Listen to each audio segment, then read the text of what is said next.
본문은 예수님이 운명하신 후에 일어난 일에 관한 말씀들입니다. 유대인들은 안식일에 시체가 달려 있는 것을 종교적으로 부정한 일이라고 여겼습니다. 그래서 안식일이 되기 전에 십자가에서 시체를 치울 수 있도록 죄수의 다리를 꺾어 달라고 요청했습니다. 다리를 꺾는 것은 나무에 달린 죄수들이 빨리 죽도록 하기 위한 조치였습니다. 죄수들이 빨리 죽어야 시체를 내릴 수 있기 때문에 이런 요청을 했던 것이지요. 그러나 예수님은 이미 운명하셨기 때문에 굳이 다리를 꺾을 필요가 없었습니다. 그때 군인 중에 한 명이 예수님의 죽음을 분명하게 하기 위해서 창으로 옆구리를 찔렀고, 그러자 예수님의 옆구리에서 피와 물이 흘러나왔습니다. 36절과 37절을 보시면 이 일들을 통해서 두 가지 예언이 성취되었음을 요한은 증거합니다.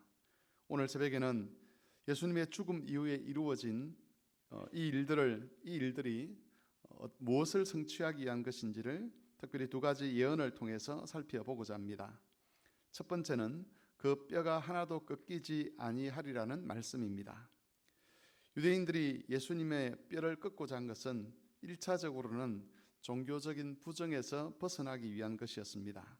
그러나 유대인들에게는 그런 종교적인 이유 외에도 또 다른 의도가 숨어 있었습니다. 뼈가 꺾이지 않는 것에 관한 말씀은 시편 34편 20절에 기록되어 있습니다. 그의 뼈를 보호하시며 그 중에서 하나도 꺾이지 아니하도다.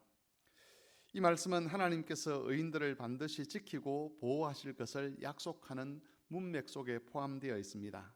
다시 말해서 뼈가 꺾이지 않도록 한다는 것은 하나님께서 그를 버리지 아니하시고 끝까지 그를 지켜내신다는 그런 의미입니다. 반대로 뼈가 꺾인다는 것은 하나님께서 그 사람을 버리신 것이다 라고 그렇게 해석할 수 있다는 것이죠. 이것을 알았던 유대인들은 종교적인 부정을 핑계로 예수님의 뼈를 꺾으려고 했습니다. 만일 예수님의 뼈가 꺾이면 예수님이 하나님의 버림을 받은 자라는 것을 사람들에게 알릴 수 있게 되고, 그렇게 되면 예수님을 죽음으로 몰아넣었던 자신들의 행위에 대해서도 정당성을 얻을 수 있다라고 본 것입니다. 하지만 하나님은 끝까지 예수님을 지키고 보호하셨습니다. 비록 사람들의 죄 때문에 십자가에 달려 죽으셨지만 하나님께서는 예수님을 인정하시고 받으셨다는 것을 그 뼈가 꺾이지 않도록 하는 것을 통해 증명하신 것이지요. 그리고 그것을 통해서 예수님께서 하셨던 모든 말씀이 진리라는 것을 사람들로 하여금 믿을 수 있게 했습니다. 예수님의 죽음이 자기 죄 때문에 죽는 죽음이 아니라 모든 죄인들을 대신하는 죽음이라는 것, 그래서 그 예수를 믿는 자들은 하나님의 자녀가 되는 권세를 얻을 수 있다는 것, 예수 그리스도를 통해서 참 영생에 이를 수 있다는 모든 진리가 사실인 것을 알게 하신 것입니다. 뿐만 아니라 이것은 우리가 기존의 죽음에 관해서 가지고 있던 기존의 생각들을 뒤집는 그런 말씀이라고 할 수 있습니다. 우리는 일반적으로 죽음이라는 것을 가장 비극적인 일이고, 또 죽는다는 것은 하나님의 긍휼을 입지 못하는 것이라고 생각을 합니다. 제가 성막교회에 와서 여러 성도들의 죽음을 지켜보았습니다.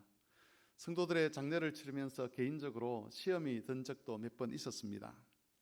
병든 성도들을 위해서 기도했는데도 불구하고 하나님께서 여지없이 그 성도들을 데려가시는 것들을 보면서 기도하는 것이 무슨 필요가 있겠는가라는 그런 생각을 한 적도 있었습니다.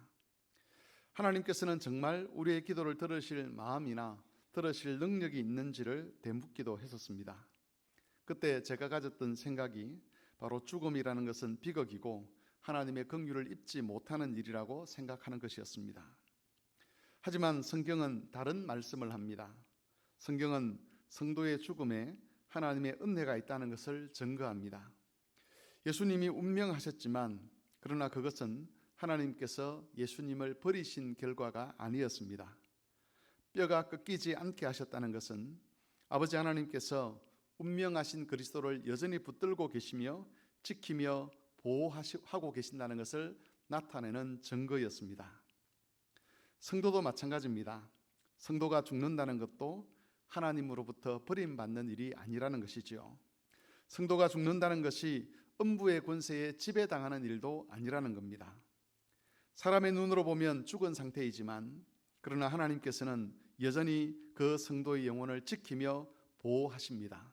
십자가에 죽으신 그리스도의 뼈가 꺾이지 않도록 하는 것을 통해서 여전히 하나님께서 그리스도와 함께 한다는 것을 우리에게 보여주셨던 것처럼 주님은 그리스도를 보호하고 지키시는 바로 그 방법과 그 능력으로 우리 영혼을 지키시며 보호하십니다. 죽음이 우리를 하나님의 은혜에서 단절하지 못하게 하는 것입니다. 우리는 살아있을 때나 육체적으로 죽었을 때나 하나님의 보호와 인도하심을 받습니다. 그러므로 불신자들이 죽음을 두려워하는 것처럼 우리는 죽음을 두려워할 필요가 없습니다. 지금까지 사는 동안 우리를 지키며 보호하신 그 하나님 아버지께서 육체의 죽음 이후에도 우리를 지키며 보호하실 것이고 그리스도께서 재림하시는 날에 부활의 영광에 참여케 하실 것입니다. 이것을 기억하셔서 살든지 죽든지 그리스도를 존귀하게 하는 일에 헌신하는 그런 교우들이 되시기를 바랍니다. 두 번째는 37절에 기록된 그들이 그 찌른 자를 보리라는 말씀입니다. 이 말씀은 스가랴 12장 10절을 인용한 말씀입니다. 스가랴 12장은 여호와의 종을 대적하는 무리들이 나중에는 자신의 죄를 깨닫고 회개하고 여호와께로 돌아온다는 내용을 담고 있습니다. 그러면서 12장 10절에서는 이렇게 예언합니다. 내가 다윗의 집과 예루살렘 주민에게 은총과 간구하는 심령을 부어주리니 그들이 그 찌른 바 그를 바라보고 그를 위하여 애통하기를 독자를 위하여 애통하듯 하며 그를 위하여 통곡하기를 장자를 위하여 통곡하듯 하리라. 이 말씀에서 여호와의 종은 창에 찔린 자로 표현이 됩니다. 처음에 사람들은 그 여호와의 종을 대적했습니다. 그를 창으로 찔러 죽음으로 내몰았습니다. 여기서 그 찌른 자를 바라본다는 것은 여호와의 종에 대해서 그들이 잘못한 것을 인정하고 그 잘못 때문에 애통하고 통곡하며 상한 마음을 갖는 것을 의미합니다. 한마디로 말하면 하나님께로 돌아온다는 것이지요. 예수님이 십자가에 달렸을 때에 한 병사가 예수님의 죽음을 확인하기 위해서 창으로 그 옆구리를 찌른 것은 우연히 일어난 일이 아니었습니다. 하나님께서 이 일에 개입하셨습니다. 다시 말해 하나님께서 예수님을 창에 찔린 자가 되게 하신 것이지요. 요한복음 19장 37절에서 그들이 그 찌른 자를 보리라라고 하신 것은 실제로 예수님을 찌른 그 사람이 부활하신 예수님을 본다는 의미만 있는 것이 아니지요.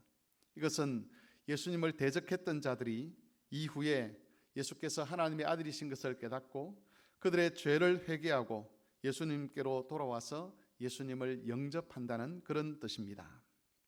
실제로 오순절 성령 강림 사건 이후에 제자들의 설교를 듣고 많은 유대인들이 자신의 죄를 회개하고 그리스도께로 돌아왔습니다.